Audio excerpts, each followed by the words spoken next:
आज हमारे साथ डॉक्टर देवेश चंद्र शर्मा जी हैं, इतिहास और पुरातत्व के शोधकर्ता, पुरातत्वविद और बहुत रिसर्च इन्होंने की है कई वर्षों से। अभी आज जर्मनी में 1933 से लेकर 1945 तक एक विशेष प्रकार के सिक्कों का प्रचलन शुरू हुआ था। उस सिक्कों में स्वस्तिक का चिन्ह था। स्वस्तिक भारत में एक आर्य सिंबल है, धार्मिक सिंबल है। जैनियों में भी स्वस्तिक की बहुत मान्यता है और हिंदू महासभा के ध्वज में जुगल किशोर बिरला जी ने लाहौर अधिवेशन में इसे हिंदू ध्वज में सम्मिलित किया था, स्वस्तिक के लिए। तो स्वस्तिक अपने आप में, और रामायण काल में भी जो नौकाओं के ऊपर प्रयागराज में जब राम जी वनवास से जा रहे थे उस समय चर्चा है, नौकाओं के ऊपर जो ध्वज पताका थी उनमें स्वस्तिक चिन्ह था। और अब देखिए एक स्वस्तिक चिन्ह वाली जो कॉइन है वो प्रोफेसर देवेश आज साथ लाए हैं, आज इस पर हम चर्चा कर रहे हैं। जी, नमस्कार, धन्यवाद आचार्य जी। देखिए, भारतीय सभ्यता संस्कृति की प्राचीनता, ऐतिहासिकता, उसके विषय में तो कुछ ज्यादा बोलने की आवश्यकता नहीं है। पीछे कुछ समय तक ब्रिटिश कॉलोनियल इम्पैक्ट से जो भारत का इतिहास लिखा गया, उसमें ये दर्शाने की कोशिश की गई कि जो भारत में आ रहे हैं या जो भारत का जितना भी प्राचीन हमारा साहित्य है, वेद, पुराण, उपनिषद, इन सब की रचना करने वाले सब लोग थे, ये बाहर से भारत में है। और अभी तक ये सारी थ्योरीज वर्ल्ड वाइड सारी दुनिया में उसको एक्सेप्टेबिलिटी, हालांकि यहाँ हिंदुस्तान में भी एक्सेप्टेबिलिटी थी। और रामायण और महाभारत को तो इन्होंने ये ऐसा कहा कि ये दोनों काल जो है ये केवल माइथोलॉजिकल क्या है, ये ऐसे का है, वैसी कपोल कल्पित घटनाएं हैं, उनका उन्होंने किताबों में लिख दिया है। ऐसा कोई यहाँ पर घटनाएं या रामायण महाभारत जैसा कोई, और ये श्री राम और ये जो पांडव कौरव, ये इस तरीके के कोई यहाँ पर पात्र ही नहीं हुआ है। ये चलती रही और ये सब शुरू हुआ ब्रिटिश पीरियड से, जब डच, पुर्तगीज और ब्रिटिशर्स भारत में आए। तो यहाँ की महान सभ्यता देखकर बड़े आश्चर्यचकित रह गए। तो समझते थे कि तो हम गुलाम बनाने आए, क्योंकि यहाँ भारतीय व्यवस्था को जान ही नहीं पाए। यहाँ तो साधु संत एक लंगोटी बांध के रहते थे, घूमते थे, शिष्य उनके पीछे घूमते। तो ये होता था कि लोग जो है यहाँ पर बड़ी गरीबी है, इसलिए इस प्रकार के यहाँ व्रत रखने का बड़ा हमारे यहाँ महत्व रहता है। तो कहते थे कि यहाँ शायद खाने की कमी है, इसलिए उन्होंने एक सिस्टम बना लिया है कि महीने में 2-2, 3-3 व्रत रखते हैं। क्योंकि मैं भी जब भी विदेश गया कई बार, तो लोग यही प्रश्न करते थे कि वो व्रत इसलिए रखे जाते हैं कि हिंदुस्तान में खाने की, अनाज की कमी है। तो मेरा जो लास्ट विजिट इंग्लैंड में जब मैं लास्ट टाइम गया था 2008 में, तो वहाँ डिस्कशन हो रहा था, कॉन्फ्रेंस थी, कुछ लोग ब्रिटिश स्कॉलर्स थे। तो उन्होंने यही प्रश्न किया कि we gave you all this development, trains, administration, this that, फलाना ठिकाना, what Indian people has given to us. Europeans ने हिंदुस्तानियों को कपड़े बनाने सिखाए, रेल बनाई, सड़कें बनाई, पुल बनाए, वगैरह वगैरह इंडस्ट्रियल डेवलपमेंट लाए।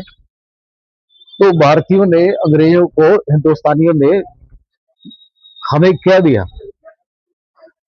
तो मैंने उनसे कहा कि we gave you your identity, आपको आपकी पहचान हमने दी। उन्होंने कहा कैसे रही, ये तो हमारे समझ नहीं आया। तो मैंने कहा कि जब से आप हिंदुस्तान में ये विदेशी आप लोग आए हैं, यूरोपियंस आए और ये आप लोग आए थे, तभी से आपने अपना ओरिजिन ढूंढना शुरू, हमें तो कोई जरूरत ही नहीं थी। हमारे तो वेद सारे ग्रंथ डिस्क्राइब करते हैं, आर्यपुत्र सब आर्यपुत्र है। सब यूरोप ने ढूंढना शुरू करा कि भाई हमारी क्या आइडेंटिटी है, क्योंकि आपकी तो कोई उस वक्त इस प्रकार की वो कल्चर नहीं थी, जो थी वो डिस्ट्रॉय हो गई थी। अब ये नैरेटिव चलने शुरू हुए कि जर्मनी से भारत आए, हंगरी से भारत में आए, रूस के एक इंस्क्रिप्शन मिल गया तो रूस से इंडिया में आए, पूछने के लिए ध्रुव प्रदेश। उसमें इंडियन स्कॉलर्स भी शामिल थे जिन्होंने भी इस तरीके की बातें करनी शुरू करी। लेकिन अब ये कुछ सालों से, जब से ये सिनोली एक्सकेवेशंस हुए, सिनोली में हमने 2005-6 में एक्सकेवेशंस कराए थे, जब वो वहां पर इतनी विशाल सभ्यता, इतना बड़ा ग्रेवयार्ड, और उसके बाद को रथ और ये सब जैसे हमारे टेक्स्ट में प्राचीन ग्रंथों में डिस्क्राइब्ड है वैसे रथ वगैरह मिले, तो ये सारी थ्योरी खत्म हो गई और वो महाभारत काल बिल्कुल स्थापित हो गया कि this is the period Krishna का जन्म, और सारे वही जो ग्रंथों में है वही आइडेंटिफाइड प्लेसेस है। इसी प्रकार 1975 में अयोध्या में प्रोफेसर के लाल ने एक्सकेवेशंस कराए थे, तो उन्होंने भी एक ये राम मंदिर के एग्जिस्टेंस की बात करी और उसको पीएसआई में रजिस्टर्ड है। हालांकि किसी वजह से वो बहुत ज्यादा प्रचार प्रसार नहीं हो पाता, बट इट वाज एस्टेब्लिश। और ग्रेट आर्कियोलॉजिस्ट के मोहम्मद ने तो बिल्कुल एस्टेब्लिश ही कर दिया रिसेंट एक्सकेवेशन में कि देयर वाज एंशिएंट टेंपल। अब यहां तक ये बात है कि आर्य कौन है। अभी क्या है, चूंकि जो टेक्स्ट बुक लिखी गई वो ब्रिटिश पीरियड, ब्रिटिश सिलेबस से प्रभावित होकर लिखी गई, और वो आगे तक चलती रही। जो हमारे ग्रेट हिस्टोरियंस है वही लिखते रहे कि आर्य हंगरी से आए, और वही चलता रहा। आगे भी जो बुक्स लिखते हैं वही लिखे जाते हैं। लेकिन क्या है, हम लोग भी मानते रहे कि जी वहां पर ऐसे पेड़ मिलते हैं, ये मिलते हैं, पीपल का पेड़ मिलता है। लेकिन 1810 में अलेक्जेंडर डी कोरेस नाम के जर्मनी हंगरी के एक हिस्टोरियन थे, और वो वहां से जो एक एंशिएंट रूट था, क्योंकि जर्मनी, ये हंगरी के लोग अपना ओरिजिन भारत में मानते हैं, लेह लद्दाख और तिब्बत से। तो जिस एंशिएंट रूट से वो लोग गए थे उस वक्त, यू कैन इमेजिन, हजारों साल पहले जब भी गए थे, तो he try to follow that route, और उस रास्ते से उन्होंने 2000 आए भारत में। यहाँ पर हिंदुस्तान में जगह जगह रुके, यहाँ श्रीनगर, इधर कैलकाटा, फिर स्कॉलरशिप लेके श्रीनगर, फिर उसके बाद वो लेह लद्दाख गए, वहां पर वो 10 साल रहे, और बाद में उनकी जो है मृत्यु भी यहीं पर हो गई। उनका एक बहुत बड़ा उनके ऊपर हंगरी में रिसर्च सेंटर बना हुआ है, लगातार रिसर्च होती है। तो he try to establish that Hungary से भारत में नहीं लोग आए, बल्कि यहाँ से लोग हंगरी में जाके सेटल हुए। इसके अतिरिक्त रशिया, अब क्या है कि अब इन चीजों से क्या हो रहा है कि अब चूंकि फ्रीडम ऑफ राइटिंग है, नए हिस्टोरियंस आ रहे हैं जो पूर्वाग्रहों से, जो ब्रिटिश पूर्वाग्रह या मार्क्सिस्ट पूर्वाग्रह है, उनसे हटके इतिहास लिख रहे हैं। तो जैसे रूस में कहीं एक दो इंस्क्रिप्शंस मिले, कुछ पॉटरी मिल गई, उन्होंने कहा कि साहब यहाँ से हिंदुस्तान में लोग आए। तो एक सवाल यही पूछा उनसे हमने, कभी एक बात बताओ कि वहां पर पॉपुलेशन इतनी कम है, उस वक्त छोटे छोटे, जब हम 4,000, 5,000, 10,000 साल पुरानी बात करते हैं, अगर वहां से 10, 20, 50 लोग यहाँ आते तो इतनी बड़ी सिविलाइजेशन बना देते।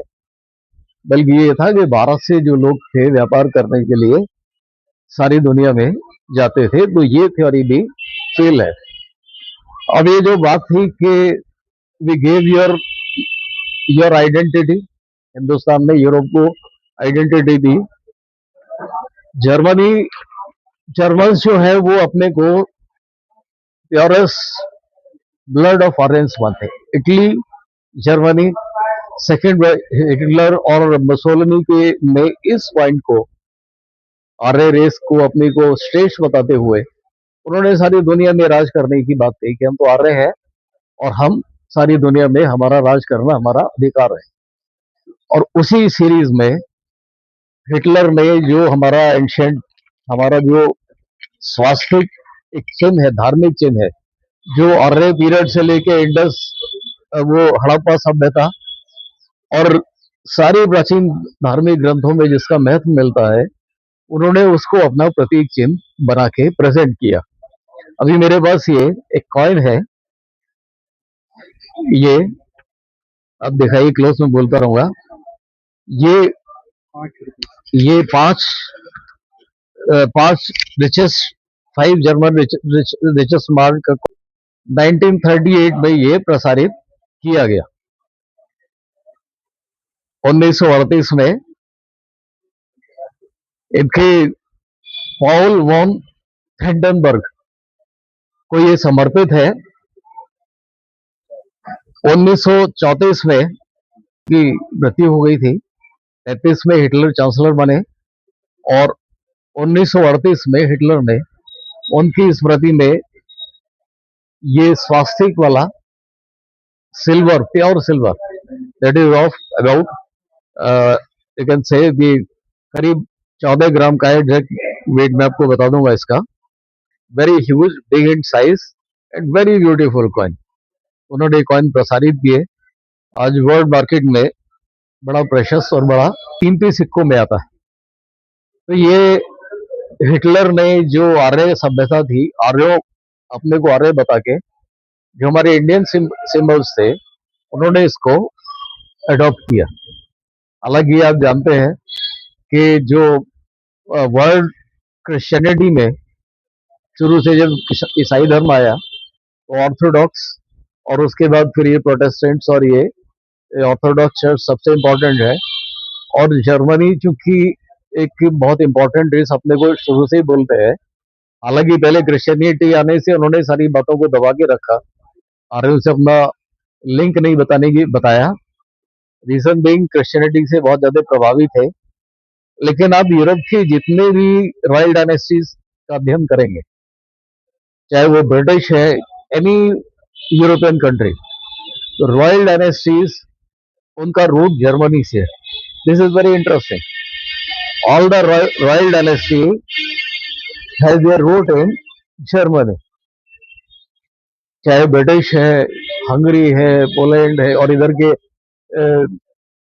वो ऑस्ट्रिया है, सबका रूट जर्मनी में है। इसलिए बहुत सालों तक जो क्रिश्चियनिटी है, उस रशा है, ऑर्थोडॉक्स क्रिश्चियनिटी है, उसका सर्वे सर्वा, जब तक कि प्रोटेस्टेंट्स मूवमेंट नहीं शुरू हुआ, सर्वे सर्वा उसका जर्मनी रहा। और they are very fanatic about, they were very fanatic about Christianity, they are fanatic Christians. लेकिन हिटलर और मुसोलिनी के आने से सेकेंड वर्ल्ड वार तक इन्होंने अपने को आर्य घोषित कर दिया। वो उस वक्त हमारे, चूंकि हमारी उस वक्त पॉलिटिकल पावर इतनी स्ट्रांग नहीं थी कि हम उसको उस तरह से अडॉप्ट करते। And somewhere you know in history, Hitler wanted to support Indian national movement.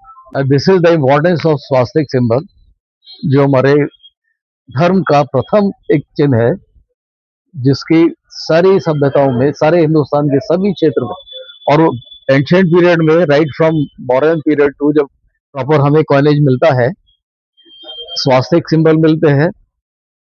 और शक और सातवाहन, उन्होंने तो स्वास्तिक के इतने कॉइन्स करे हैं, मेरे पास भी कम से कम एंशिएंट पीरियड के जो आपके ये पंच मार्क कॉइन्स और बाद में ये कास्टेड कॉइन्स है। तो मेरे पास स्वास्तिक कॉइन्स का लगभग 500-600 कॉइन्स का कलेक्शन है, और मैं उन्हीं को कलेक्ट कर रहा हूँ। इतिहास है, इतिहास को तो आपने बहुत अच्छा अध्ययन किया हुआ है। हिटलर के बारे में बताया कि 1933 से 1947 से जो स्वस्तिक चिन्ह वाले सिक्कों को जारी किया है, तो कहीं आपने फ्लैग पर भी उसने रिवर्स स्वस्तिक का बनाया। हालांकि आज जर्मनी में नाजी को बड़ा विरोध करते हैं, स्वस्तिक को भी विरोध करने का झेलना पड़ रहा है। तकलीफ का मतलब समझते हैं कि लोग ये नाजी मूवमेंट फिर से न खड़ा हो। तो पहले कहते थे कि सारे लोग बाहर से आए थे, बहुत से विद्वानों ने रिक्वेस्ट किया, आपने भी बहुत अच्छा सोच किया कि आर्यों का मूल आदि देश भारत ही है, यहाँ से सब, और यहीं से सब बाहर गए। लोग महाभारत के बाद कौरव जो बचे थे, पांडवों को यहाँ राज हुआ, तो कौरव के बारे में लिखा, वीर सावरकर ने भी लिखा किताब में। उन्होंने एक लेख लिखा है कि गुजरात से समुद्र के रास्ते से लगभग 9 नौकाओं से वो अरब देश में चले गए कौरव। और वहाँ पे कुरु वंश जो कुरु कबीला है ना, कुरैशी, कुरैशी, वो कुरैशी ही थे। कुरैशी। तो ये भी एक इतिहास है। तो अब फिर वहाँ से मुसलमान फिर यहाँ के बस गए। ईरान में अहमदी हिंदू है, अहमदी हिंदू। अभी अहमदी ब्राह्मण अभी भी रहते हैं, और जैसे यहीं मैंने से गए। बताया था ना कि मग को उसमें जो सांब थे जी, उन्होंने सूर्य मंदिर में मगों को ही स्थापित करवाया, मगों क्योंकि को ईरान के लोग सूर्य उपासना में, सूर्य उपासना कर। तो कुछ कभी बाहर गए फिर वो वापस यहाँ आए। तो ये बीच बड़ा कालखंड है। हम तो मानवता की बात करते हैं, भारत का सनातन धर्म, और आज जो सिखों के माध्यम से स्वस्तिक स्वास्थ्य हाँ, विशेष ये रूप से बहुत बड़ी भारत के लिए परिस्थिति का भी है कि ऐसे सिक्के आज सुरक्षित हैं। हम लोगों को इतिहास का वो छिपा हुआ हिस्सा भी पढ़ने को मिल रहा है, आप जैसे उदाहरणों के द्वारा देखने को मिल रहा है, जो किताबों और पोस्टरों से बाहर निकलते हैं। ऐसे कॉपर के भी कॉइन है, सिल्वर कॉइन भी है, ये दुर्लभ कॉइन का संग्रह है आपने बहुत। पिछली बार आपको याद होगा कि 250 साल पुरानी भगवत गीता की पांडुलिपि आपने यहाँ मंदिर में यहाँ प्रदर्शित की थी। और ऐसी बहुत सारे दुर्लभ चीजें हैं, कभी उन पर हम चर्चा करेंगे आपके साथ। धन्यवाद बहुत बहुत।